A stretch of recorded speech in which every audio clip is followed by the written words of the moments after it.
There's a pasuk that says, Ivdos Hashem b'simcha. Serve Hashem with joy.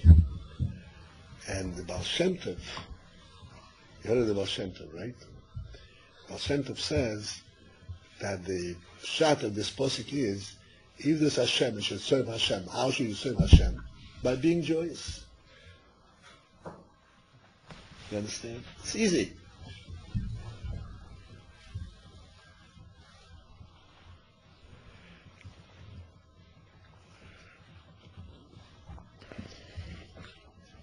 The truth is, since I mentioned it, I'm going to take a little detour. Real joy. The difficulty that we have in relating to joy, as to many other things, is in the fact that it has been also used outside of Torah, outside of Kedusha. And over there, joy had assumed a totally different form, going wild, losing all responsibility. And that's called joy. That's called joy of the body. But real joy is really an neshama experience. It comes straight from the life of the person. It's life. And in that respect, this is real joy. This is where we say this is really this is serving God. What does it mean serve God? It means that you're allowing God to surface, to be revealed in the world. That's how you serve God. God doesn't need our service. Serving God means to reveal God in the world, to show His presence. And one way to show His presence is that we allow the soul to reveal itself, and the soul reveals itself always in the form of joy, in a joyous manner.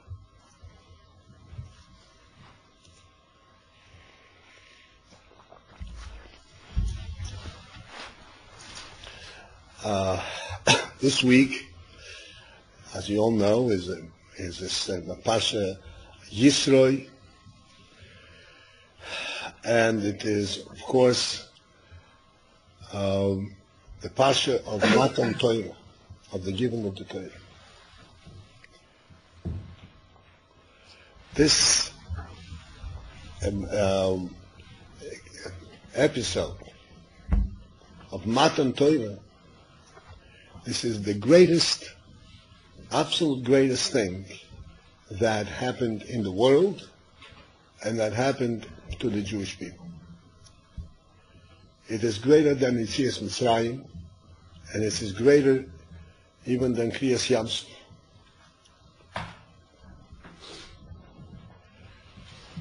Because in all instances of Yetzias Mitzrayim and even Kriyas Yamsuf,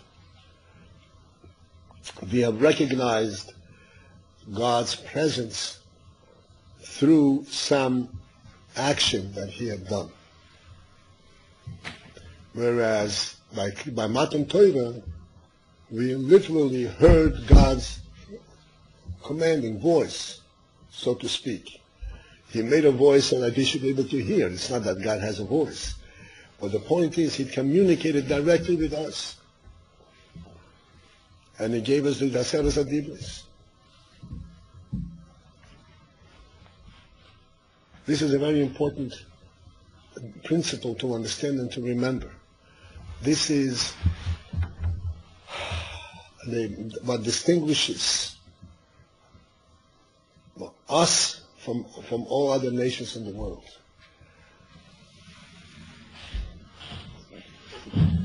Although we do not draw any kind of comparisons, God forbid, between our Holy Torah and other religious religions, there is absolutely no comparison whatsoever in every respect, in its truth, and its content, and its wealth.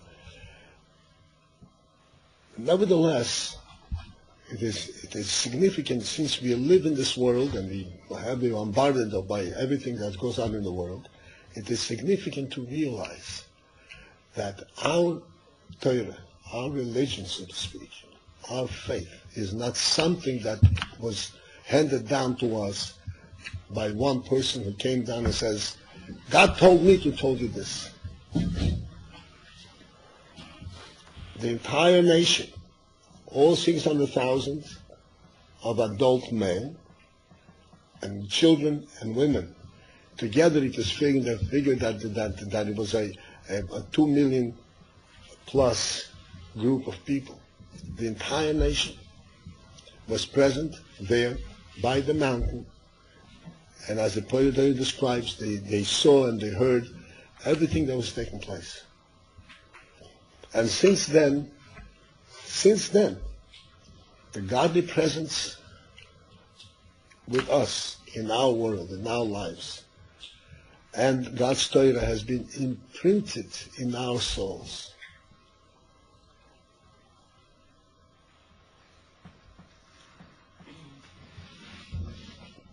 So this is something which we have an inherent affinity, relationship. We feel most comfortable with this Torah and this truth.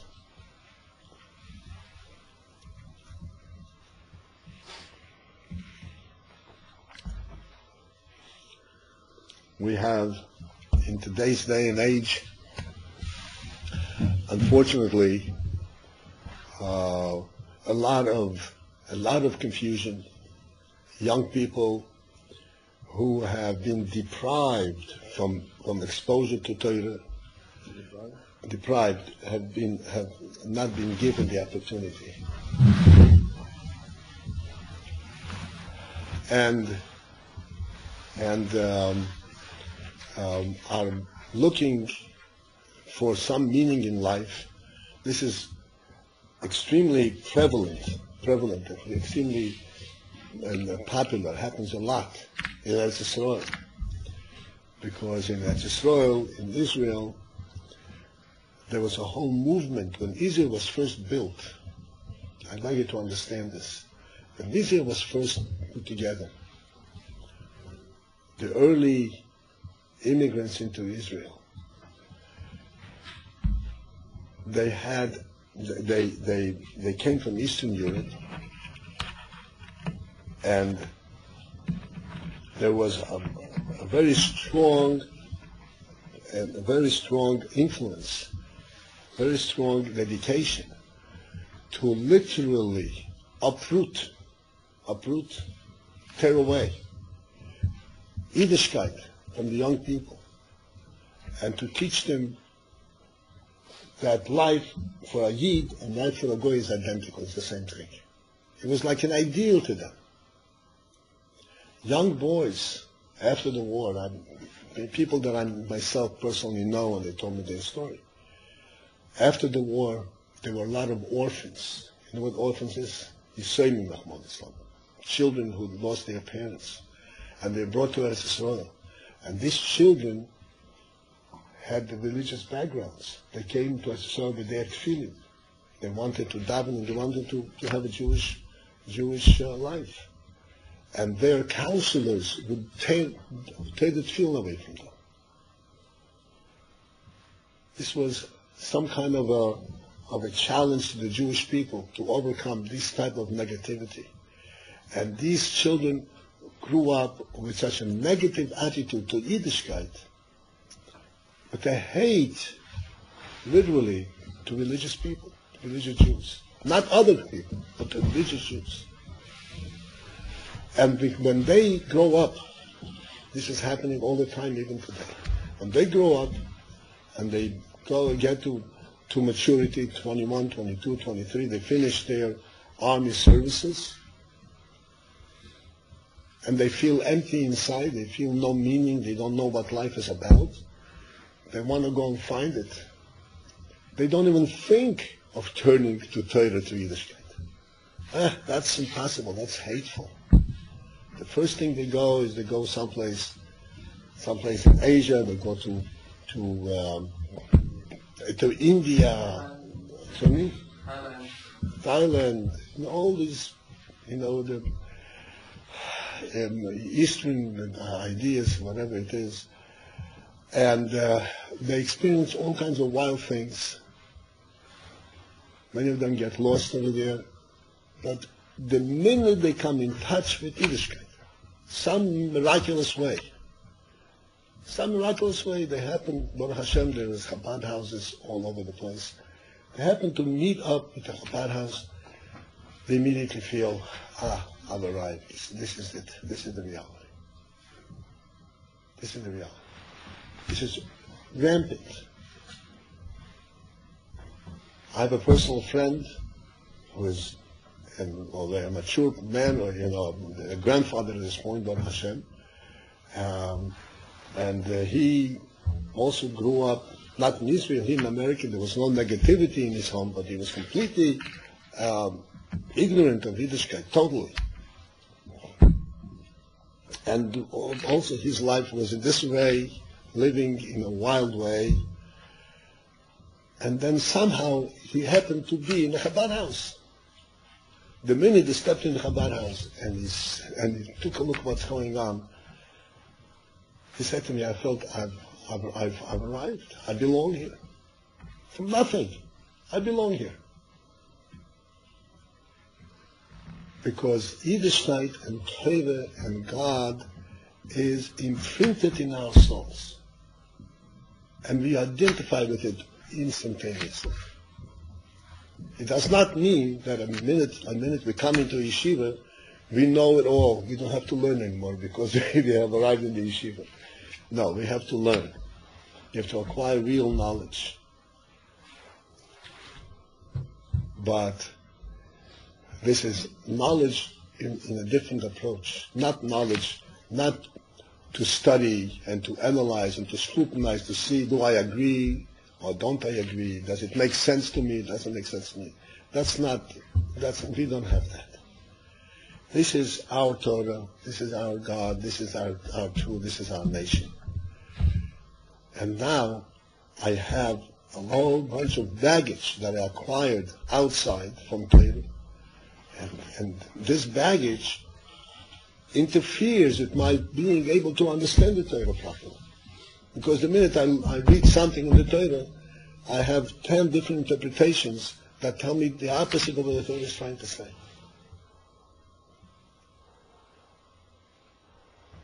And therefore I have to have a struggle. I have to continue to chuck away and work on myself and try to understand it better, overcome these obstacles. But the fact that this is my thing, this I belong there, this is absolutely the truth. This is absolutely the real thing.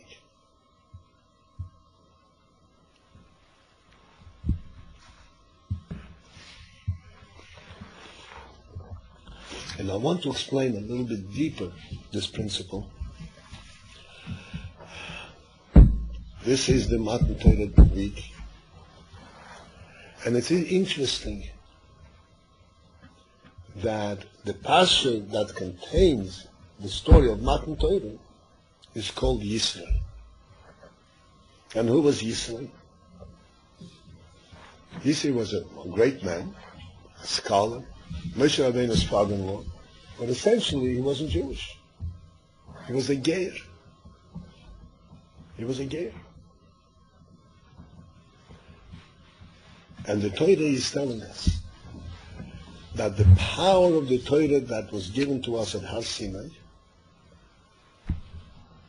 the depth and the truth of the Torah is such that it encompasses the whole world.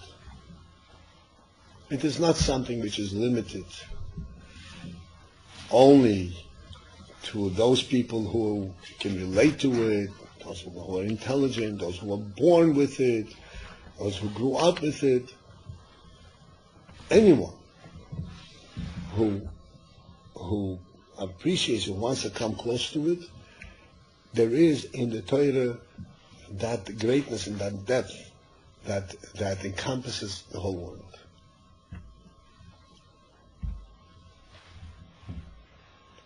We spoke about it in the past, that Torah per se already was learned before Matan Torah.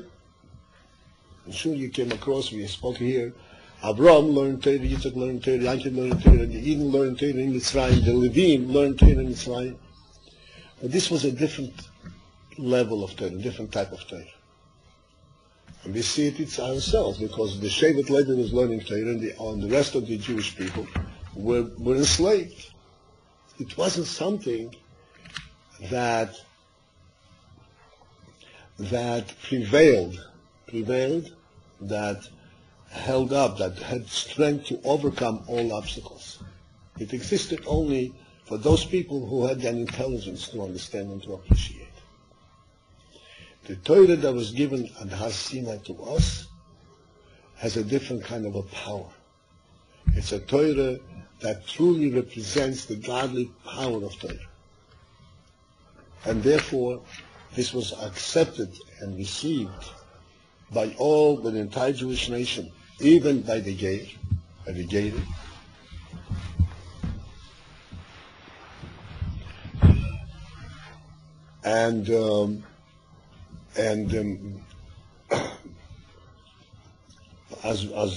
as we've learned this week, and we learn next week more, that Yidden had such a recognition of Torah that they said, Nasa, we're ready to do whatever you tell us to do.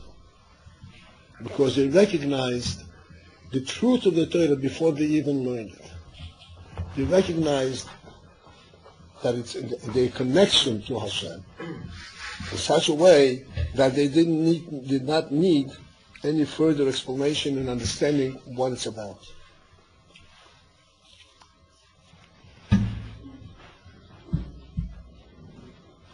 This recognition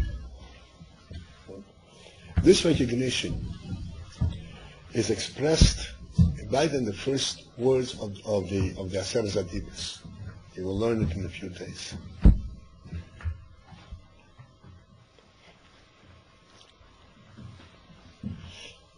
This recognition, I'm just going to say thank you. Yeah. No. Nasa v'nishma, then Matan Torah, and then Chedei.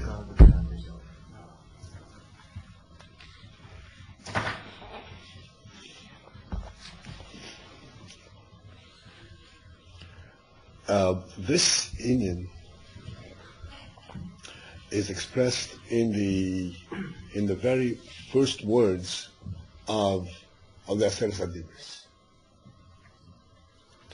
Aseret Adibus begin with the words Anoichi Hashem Elokecha. It's explained in Chassidus that these three words Anoichi Hashem Elokecha represent three different levels of godliness. Elokecha, Elokim, that refers to the godliness that we can see and recognize in the world, in the creation of the world. And it lends itself to the world. The world, it comes down on the worldly level. It's much to speak about it, but this is not the place. Hashem, Havaya, that refers to Hashem above world. That's called Hoya Hoida V'Yiyah. Did you ever come across this term, Hoya Hoida V'Yiyah? Hoya Hoida V'Yiyah means he was, he is, and he will be. What's the point of this? Past, present, and future at once. World, by definition, is past, present, and future all in different times. That's what world is. Everything has its place. Time passes, things change. Both time passes and space, time and space, this is the definition of world. Hoya hoya v'yiyeh, when you have the past, present, and future, all together, all at once, this is not a worldly thing, this is a godly phenomenon. Let me explain to you a little bit what this is about. Because we have, as an allegory, as a mashal, we have it also in a human being. A human being, for instance, sometimes you have a thought, you have an insight. Then you want to express this insight to somebody. And you think you'll be able to express it. The insight took us an instant. You start talking about it and it takes you an hour to express that insight. What happened? How did you think of it in one instant? And it takes you an hour to express it. And even then, sometimes you don't fully express it what you had thought. This shows us that thought, deep thought versus speech, they're in two different worlds. That which comes in speech, and it has to be spelled out in time and space. In thought, we can have it in one instant. And the entire description that comes in speech was there in one instant. This we can all experience. We can readily see that there are different levels in a human being. Speech and thought. There are different levels in thought itself. But if you go to the higher, to the deeper thought, the insight, in one instant we can have an insight that changes our whole perspective. And you say, what did you realize? Oh, I can't even begin to explain to you what I realized. This is the moment where we could say that the entire world now gone through my mind in one instant.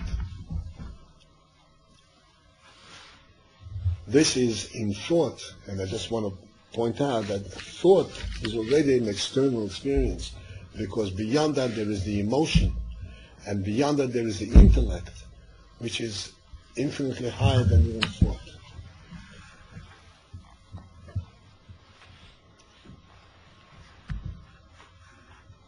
So this is the inyan, and we say, Havaya Eliki, Elikecha. Elikecha is that which comes out in dibur, in speech, which is expressed in everything in the world. Havaya is that which is higher than that, which is the godly aspect that incorporates everything in an instant. And then, beyond that, there is Onoichi. This is the important thing which I want to share with you. Onoichi is where Hashem says, I. Just like in a person, a human being. Again, as using it as a mashal, as an allegory. Every one of us has a name. Right? What's so funny about a name? You forgot your name? Do you have a name? You have two names. You're lucky. A name is a means of reference to the person, or how you refer to a person to other people. Right? That's how a person relates to other people. There are different kinds of names for a person. There's name, his proper name, that his parents gave him. And then there are other things that the person is named by, like he's a scribe, he's a teacher, he's a doctor, which describes the person's occupation, the person's way of expressing himself, what he stands for. Then there is an element that is called I. I. Who is this I? This I is the very essence of the person that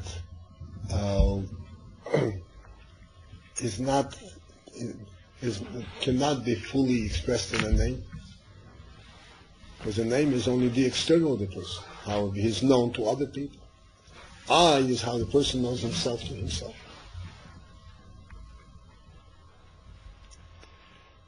There's a story of the Alter Rebbe and the Tzemach Tzedek. The Alter Rebbe was the Tzemach Tzedek's grandfather. And you may know that the Tzemach Tzedek was an infant, was an orphan from his mother when he was a young boy, 14 years old. He was a young child. And the Alter Rebbe actually raised the Tzemach Tzedek. Tzedek lived in Alter Rebbe's room all the time. He grew up in there. So one time the Tzemach Tzedek was sitting on the Alter Rebbe's lap. When he was a child, and he was playing with the Alter Rebbe's beard. You heard the story? And he was caressing the Alter Rebbe's beard and he was saying, Zayda, Zayda. Zayda means grandpa. So the Alter Rebbe said to the Tzemach Tzedek, this is Zayda's beard, but where is Zayda? Tzemach Tzedek touched his nose. That's no, this is Zayda's nose, where's Zayda? So he touched his eyes. He said, Zayda's eyes, where's Zayda? So then after a while, Tzemach Tzedek climbed off the Alter Rebbe's lap, and he turned away, and then he says, Zayda. The Alter Rebbe turned around and says, what? So Tzemach Tzedek says, here's Zayda.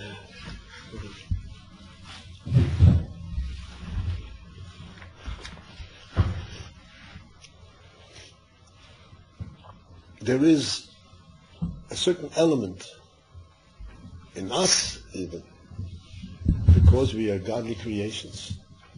That is one element. This is what's called the neshama itself, that represents the essence of the person, and it cannot be referred to. It cannot be described by any name. This is I. This is the I. So the Torah says in Aseres HaDibros that we would think that since God created the world, so God created the world, so to speak, on the outside, with his words, with his thought, but he himself couldn't care less. He's not involved in it. What is it God comes to get involved in the world? It's like somebody's teaching. So what is he teaching? He's teaching what he knows, what he has learned. It's not necessarily teaching what he has in his guts, what he is living with. The real teacher, that's what a Rebbe is, He teaches what his neshama is telling you. But Bechlal, you teach what you know. God created the world. He created the world with his, so to speak, what's called with his, the chokhmah, he created the chokhmah, and with kindness and so forth. So that's the creation of the world. But the Torah, it says, that Hashem himself is relating in the Torah. Not any creative faculty, so to speak. Not his seichel, not his midos, not his emotions, not his intellect, not his anything that we allegorically refer to Hashem. None of that. Hashem himself. Anoichi is all the Hashem himself. This essence of Hashem that's expressed in the word Anoichi, this is what's called the source of all sources. This is the source of all existence. This is the basis for all existence, which is totally indescribable and has no definitive measurement, definitive qualities. The Torah represents this energy.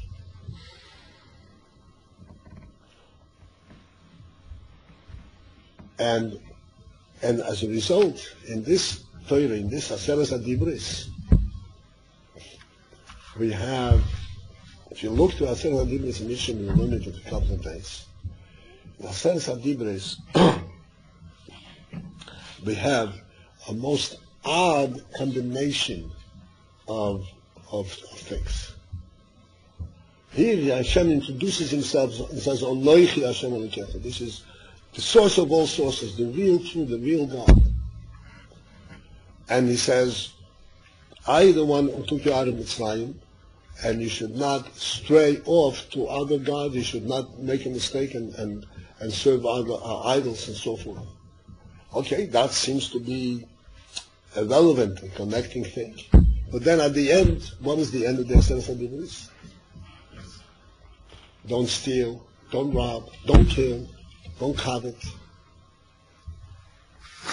That seems to be, something part of the world. Where does that come to God?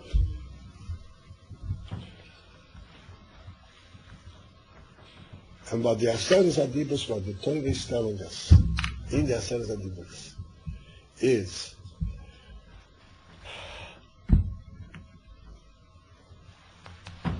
since, and this is what I'd like you to understand, since that the Torah comes from a Noichi, and I said the source of all sources, the source of all existence. Now, stealing is a very lowly activity, very immoral thing to do. Only people who fall down very low go to steal. So you would think they have nothing to do with God. That's to do in the world. That shouldn't be offensive to God. What does God have to do? I think it's above that. The question is, though,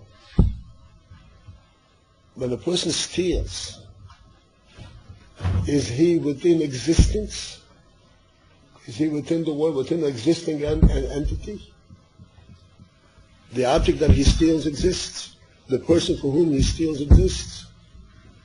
He is within an existing entity. All existence is part of God. Part of Anoichi. If you talk about God, the intelligent and the good and the kind and the wise, so stealing, this is outside. This is outside of the Smedrash. It's not in yeshiva. Let's not talk about it in yeshiva. But it's nothing to do with the yeshiva. It has to do with the reality itself. It has to do with reality itself. And this is what the Aseret about this denotes. Onoichi, because that this Torah comes from Onoichi, from Hashem Himself, not from any level of goodness and wisdom. Therefore, it encompasses, it includes all existence. And therefore, when there is a stealing, when something is being stolen, this is offensive, this is insulting to Hashem Himself. Because this is still within, this is all within the reality of Hashem, of Hashem.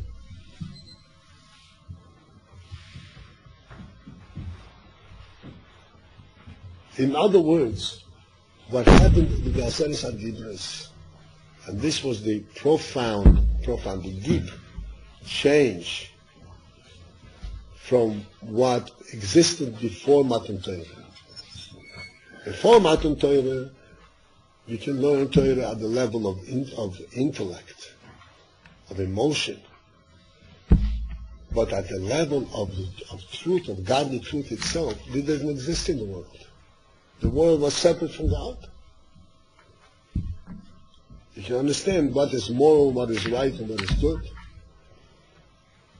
But the godly presence itself didn't exist in the world. Matan Torah changed that. At Matan Torah, Hashem Himself came down into the world and reclaimed, so to speak. You know what reclaimed means? Taken back. Taken back to Himself. Reclaimed. He says, this is my world.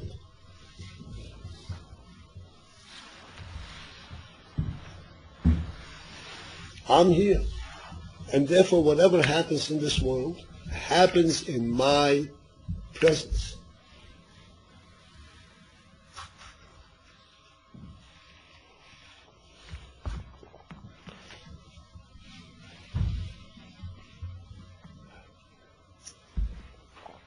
And if Chas v'Sholom, if there is some kind of offense, if there is stealing and robbing and killing, this is not just something to do with the world, it has nothing to do with me. Because the world in every aspect represents me, represents Hashem. In the highest and the lowest aspects.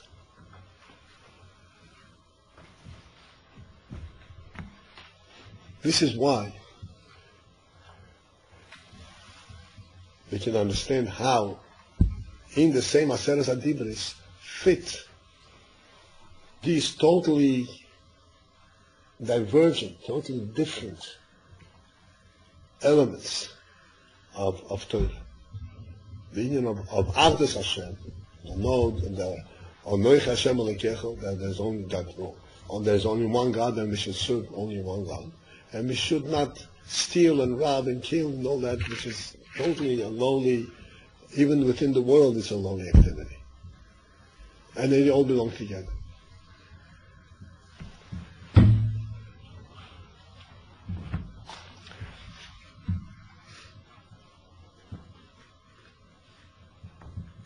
So this gives us it gives us an insight as to what happened after Matan Torah in terms of the importance of right and wrong. But there is a deeper, a more profound effect of this.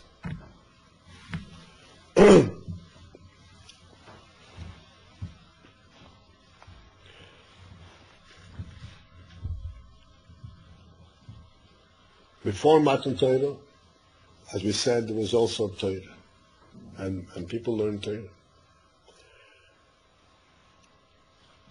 But all the Torah, before Matan Torah, actually Torah was learned, so to speak, within on the worldly level. So essentially, the Torah was a means to describe what is the right way to live in the world.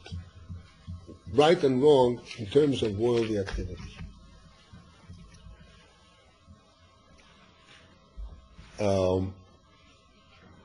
What happened after Matan Torah, as we said, the world acquired a new definition. It's no longer a world as a world. It is now a world that is owned and that represents a godly presence. And therefore, after Matan Torah, when we do a mitzvah from Hashem, we are actually transforming and affecting the world itself. This is we're doing a good thing in the world. We're changing the world. We're defining the world as whatever we have done with it. If we take a piece of parchment and we write a mezuzah on it, this piece of parchment changes and becomes a mezuzah. We can actually change the world. When the Alter Rebbe explains in Tanya, when you put on tefillin on your hand, then the hand becomes a tefillin hand. It changes, it's no longer the same hand.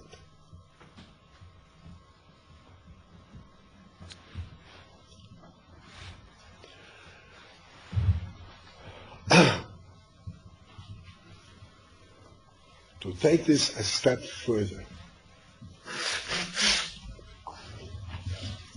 and to understand all the deeper ramifications, the deeper result of this.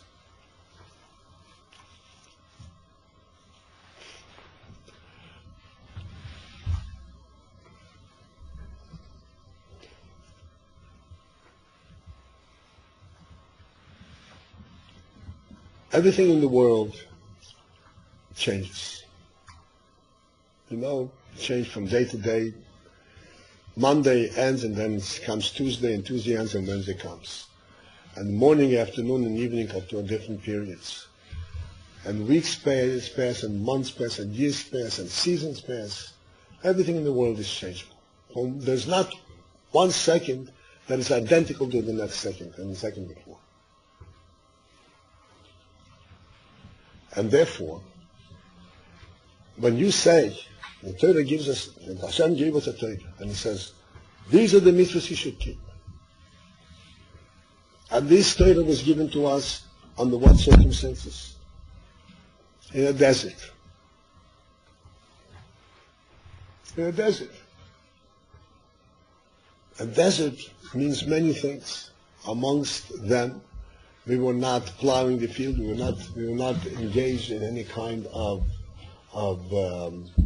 activity, of social activities, of commerce or anything like that. We didn't have to build roads. We didn't have to plow the fields. The food was presented to us. And we were also isolated from other nations, right? We were completely isolated. We were covered up with the Anane HaKovid. This is the circumstance in which the Torah was given.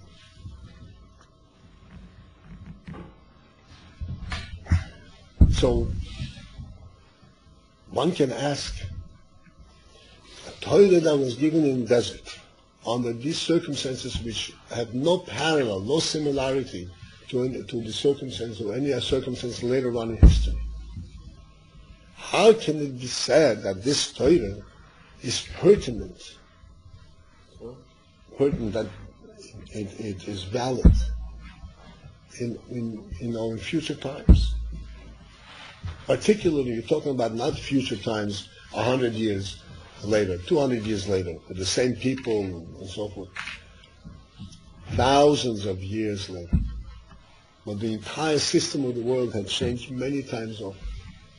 There's not one similarity between the world as it is today and the world that it was at the time when the Torah was given.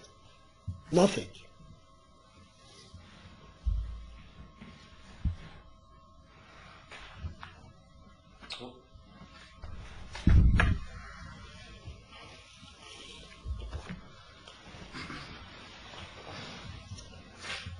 The mores, the cultures, the language, the mode of dress, everything changed.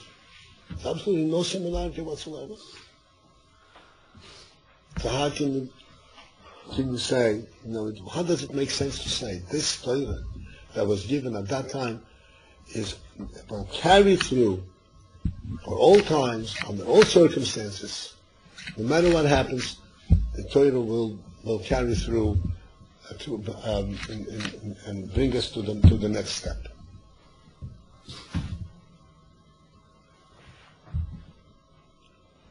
And the explanation to this is precisely what you mentioned before. And I want to again use an allegory, a morsel from a human being.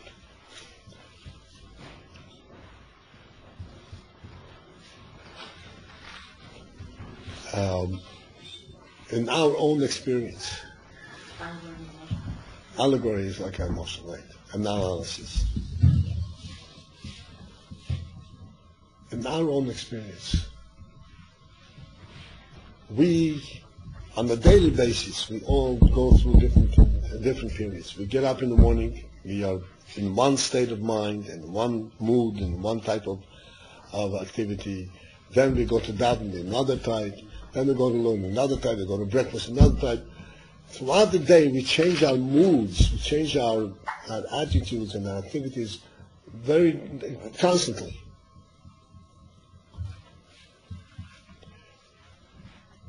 Will we then say that the person who woke up in the morning is not the same person who goes to sleep at night? In a certain sense, he's not the same person at all.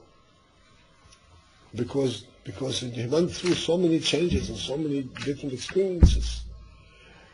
But on the other hand, on a deeper level, it's exactly the same person. It's exactly the same person.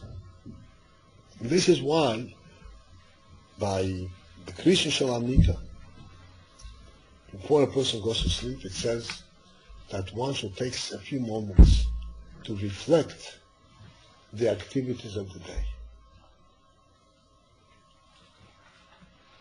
What transpired? What went through this day?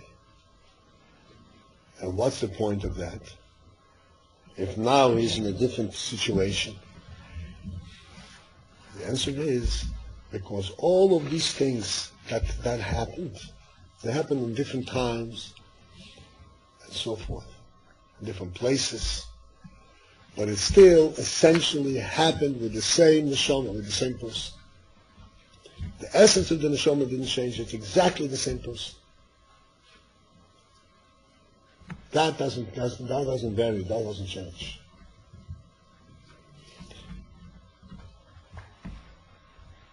No matter what happens, he has to carry through with the same neshama.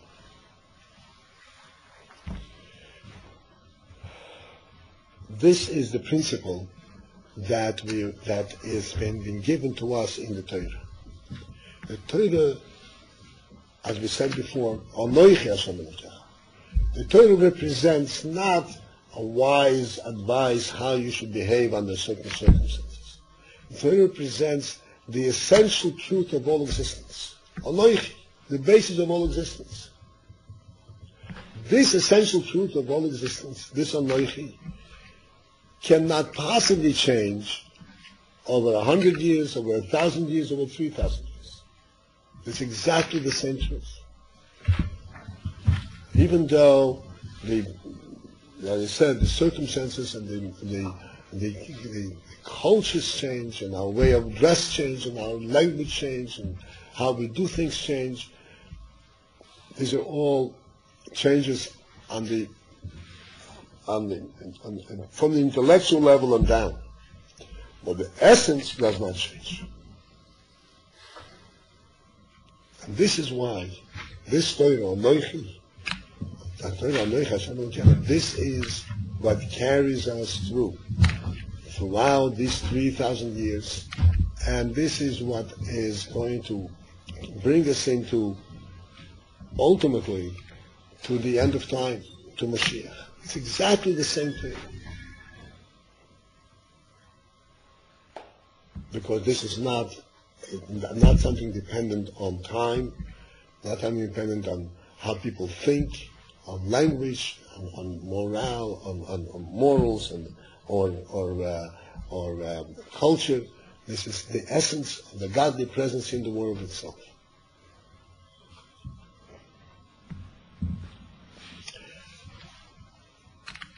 This is how it is possible to take on a Gemara today. The Gemara was written some 2,000 years ago, approximately. It was written in different languages, written in Aramaic, and was written in totally different circumstances and different way of expressing ourselves, expression and so forth. And yet we can learn it today, and we can understand, and we can delve into it and understand it fully, what it is, what it is teaching us and what it is about. Why? Because the Gemara then, the Torah then was not speaking about the world of that time. The Torah was speaking about God's presence in the world at that time. And God's presence didn't change from then to now.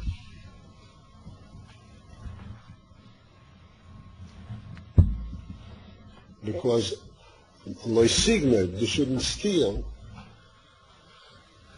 and even though human beings were completely different with different attitudes, but God didn't change.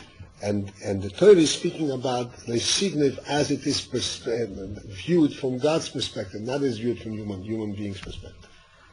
And this is how we learn it. And this is why it is possible today to learn Torah and fully understand it and live by it, even though we are in totally different time and period in history.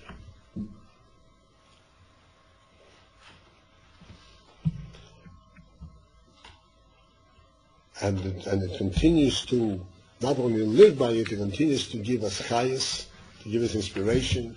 It continues to reveal to us the truth of the word, the truth of the godly truth, and it will, as we said before, this will carry us through all the way into the Geulah Shlema, into Mashiach.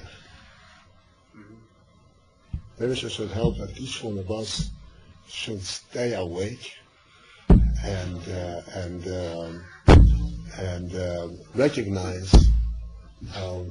recognize the inspiration and the power that was given to us in the Torah.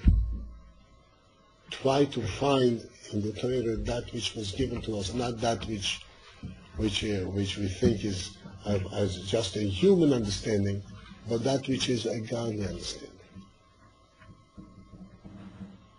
That way, we will connect to the truth and the essence of Torah, and this will then give us life and strength to carry through all our duties in life without losing sight of where we are supposed to go.